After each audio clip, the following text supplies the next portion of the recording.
ಜಿಲ್ಲಾ ಪಂಚಾಯತ್ ಸದಸ್ಯನಾಗಿ 2 ಬಾರಿ ಶಾಸಕರಾಗಿ ಇವತ್ತು ನಾನು ಏನಾದರೂ ಕೂಡ ತಮ್ಮ ಸೇವೆ ಸಲ್ಲಿಸ್ತಾ ಇದ್ದೀನಿ ಅಂತಂದರೆ ಇವತ್ತು ಪೂಜ್ಯ ಗುರುಗಳ ಆಶೀರ್ವಾದ ಅದು ಅಂತಕ್ಕಂಥದ್ದು ಕೂಡ ಇವತ್ತು ನಾನು ನೆನಪಿಡಲೇಬೇಕು. ಯಾಕಂತಂದರೆ ನಾನು ಜಿಲ್ಲಾ ಪಂಚಾಯತ್ ಸದಸ್ಯನೂ ಕೂಡ ಆಗಿರಲಿಲ್ಲ. ಅಪ್ಪರು ಸೇಳಂದಲ್ಲಿ ಒಂದು ಮನುಶಾಂತಿ ಹೇಳಿ ಇವತ್ತು ಆ ಕಾರ್ಯಕ್ರಮದಲ್ಲಿ ಬರ್ತಾ ಇದ್ದರು. ನಾನು ಕೂಡ ಮನುಶಾಂತಿ ಕಾರ್ಯಕ್ರಮದಲ್ಲಿ ಹೋಗಿದೆ.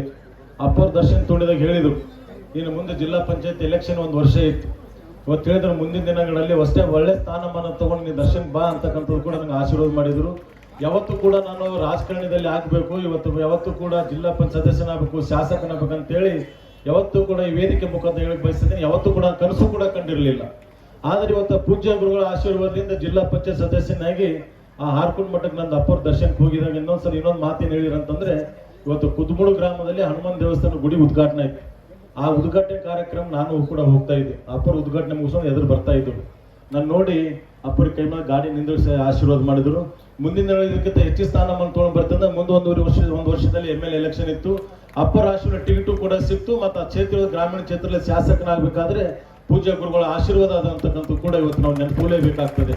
ಯಾಕಂತ ಇವತ್ತು ಏನೇ ಆದರೂ ಕೂಡ ಇವತ್ತು ಪೂಜ್ಯ ಗುರುಗಳ ವೇದಿಕೆ ಮೇಲೆ ಅಂತ ಎಲ್ಲ ಪೂಜ್ಯಗಳ ಆಶೀರ್ವಾದ ಮತ್ತು ಇಲ್ಲೆಲ್ಲ ನೀವೆಲ್ಲ ಆಗಮಿಸಿ ತಮ್ಮೆಲ್ಲ ಆಶೀರ್ವಾದದಿಂದ ಇವತ್ತು ನಾನು ಶಾಸಕರಿಗೆ ಕೆಲಸ ಮಾಡ್ತಾ ಇದ್ದೀನಿ. ಇನ್ನೂ ಕೂಡ ಈ ಮಠದಲ್ಲಿ 365 ದಿನ ವರ್ಷನಾಗ ಏನು ಬರ್ತಾವ, ನಾವು ವರ್ಷಕ್ಕೆ ಒಂದಿನ ಅಪ್ಪರ ಹುಟ್ಟಹಬ್ಬ ಆಚರಣೆ ಮಾಡ್ತಿದ್ದೆವು. ಅಪ್ಪರು 365 ದಿನ ಸಮಯ ಕೊಟ್ಟರು 365 ದಿನ ಹುಟ್ಟಹಬ್ಬ ಆಚರಣೆ ಆಗ್ತಾವ ಅಂತಕ್ಕಂಥದ್ದು ಕೂಡ ಇವತ್ತು ನೆನ್ಪಿಟ್ಕೊಂಡು ಹೇಳ್ಬೇಕಾಗ್ತದೆ.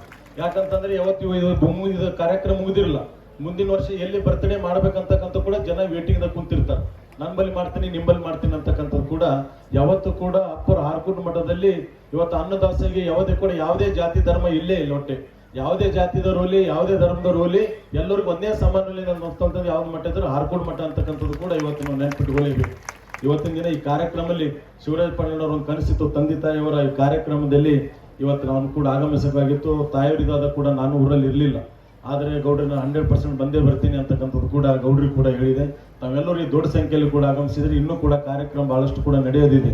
ಆದರೂ ಕೂಡ ನಾನು ಜಾಸ್ತಿ ಸಮಯದ ಪೂಜ್ಯ ಗುರು ಕೂಡ ಅನೇಕ ಹಿರಿಯರು ಮಾತನಾಡೋರಿದ್ದಾರೆ. ಆದ್ರೂ ಇವತ್ತು ನಾನು ಈ ಕಾರ್ಯಕ್ರಮದಲ್ಲಿ ಪಾಲ್ಗೊಳ್ಳಕ್ಕೆ ಅನುಮತಿ ಮಾಡಿಕೊಟ್ಟಂತ ಶಿವರಾಜ್ ಪಾಟೀಲ್ ಕುಟುಂಬದವರಿಗೂ ಮತ್ತು ವೇದಿಕೆ ಮೇಲೆ ಎಲ್ಲ ಪೂಜ್ಯ ಗುರುಗಳ ಪಾದಗಳಲ್ಲಿ ವಂದಿಸಿ ನಾನು 2 ಮಾತು ಮುಗಿಸ್ತಿದ್ದೀನಿ. ಎಲ್ಲರೂ ಕೂಡ ನಮಸ್ಕಾರ.